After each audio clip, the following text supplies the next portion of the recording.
in America that talks about post $700 billion, because there are still issues on the table of rapidly deteriorating infrastructure, of inadequate schools, of need for affordable housing, workforce housing, green cities, good jobs, health care. All these issues are still on the table.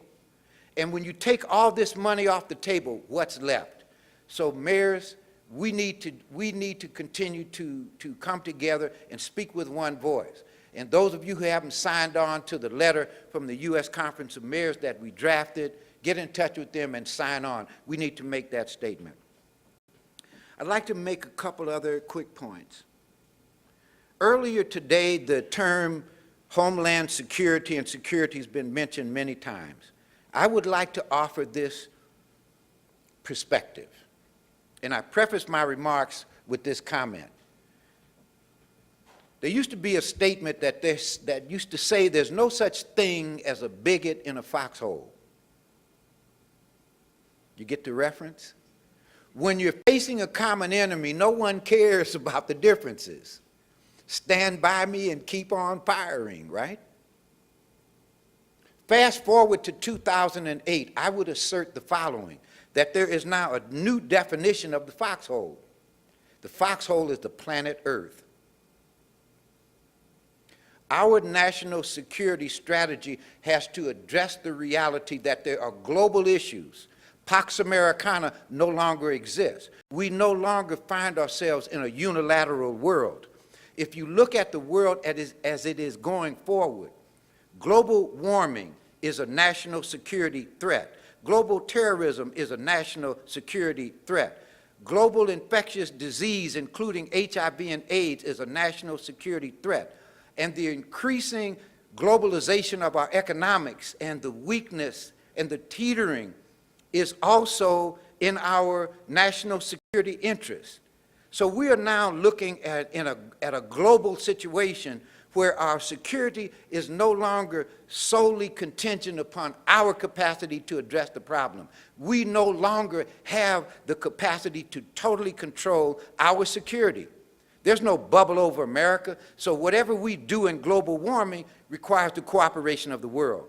There is no bubble over America. Whatever we do with global infectious diseases, we need to cooperate in the world. There is no bubble over America, so when we talk about global terrorism, it requires a level of coordination, communication, collaboration unparalleled in the history of the nation states. That's the nature of global terrorism. In terms of our global economics, if there's one thing that has come home to all of us in the last several days, is that it requires a level of communication around the world, because one country coughs and another country catches pneumonia. We're in this together. We're in this one foxhole. It requires a whole nother set of thinking about what we consider national security. If our national security threat assessment includes all of these factors, then our national security agenda must indeed address all these factors. So it's not just about properly sized, properly trained, properly equipped military. It's not just about the framework of our foreign policy. We also must answer the question, what are you defending when the quality of life in your country is deteriorating and the quality of life in your cities and towns are deteriorating? So the third leg of that stool has to be our ability to address the domestic issues, particularly and specifically to address the problems that manifest themselves at the local level. Now, and I think that needs to become part of our conversation about what is indeed homeland security. And we've tended to narrowly define that, but I believe that not only did 9/11 change the world, but Katrina changed the world as well. And so the nature of our definition must broaden to embrace those ideas. Finally, because I'm supposed to make a couple remarks that will introduce a video to you. I'm assuming I'm coming close to my time. Oh, perfect. Thank you. It's training from the Congress. You know, you're supposed to know when you have 15 minutes in your mind.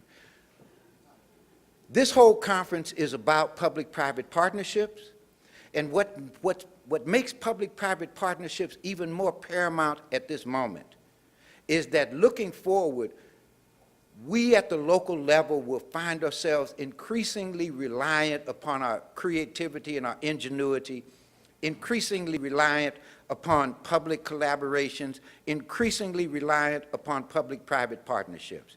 That said, I would just make a few brief comments and then the video will speak for itself. In 2007, we brought together in what we defined as the Oakland Partnership. This was based on a collaboration of every segment of our community. It brought industry, business, labor, academia, and the public sector into a collaborative effort where we looked at what are the economic opportunities going forward in Oakland. We had a firm called the McKinsey firm that looked at options going forward, and we engaged this community because I said brilliance and genius resides in our community, and we set up a number of citizen task forces that came forward with recommendations across the range of issues.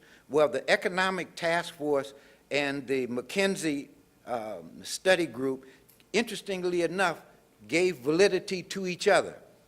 Out of that came the Oakland Partnership. It is industry-driven, and we have it broken down into a number of clusters, and each cluster is headed up by industry, and every aspect of our community is involved in each of these clusters. In Oakland, we looked at core strengths that Oakland already have.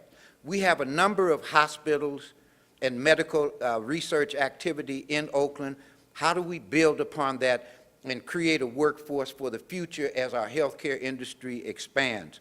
We also have a world-class port that you will hear about. So trade and logistics is one of our core strengths. How do we expand so that for the future of our young people, they have an opportunity to grow and develop and find economic opportunities there? We also looked forward in green technology, in the greening of Oakland. Our view is that this is not the flavor of the month, but our greening of Oakland is contingent upon our ability to join in the struggle around climate protection and global warming, and that millions of jobs will be generated as a result of that. Tangentially, I want to compliment Barbara Lee, who most of you may not know, but Barbara Lee, working with her and Senator Barbara Boxer, have come up with a bill called the Metropolitan Economic Green Act, euphemistically referred to as MEGA. It embraces a very elegant idea, addressing poverty and fighting pollution simultaneously. Interesting concept.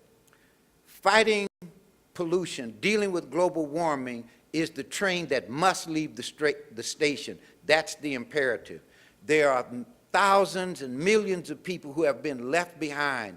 They are living on the margins of life, living in poverty. If you connect these folks to the train that has to leave the station because the very survival of human life on this planet is contingent upon it, you are not now training people for obsolescence, you're training them for the future, a magnificent idea. Our cluster group embraces that idea and is moving forward. We also have a very healthy arts and media community. And so here is another refreshing idea going forward. So there is an example of public-private partnerships that we're involved in. I've come to the conclusion of my 15 minutes. Again, I welcome all of you, and I'm sure that there's going to be an appropriate video to go forward to tell you a little bit more about the Oakland project. Welcome to Oakland and enjoy. We will engage over the next several days, and I know it will redound ultimately to the benefit of the residents of Oakland and to the residents of all of the cities represented. Thank you very much.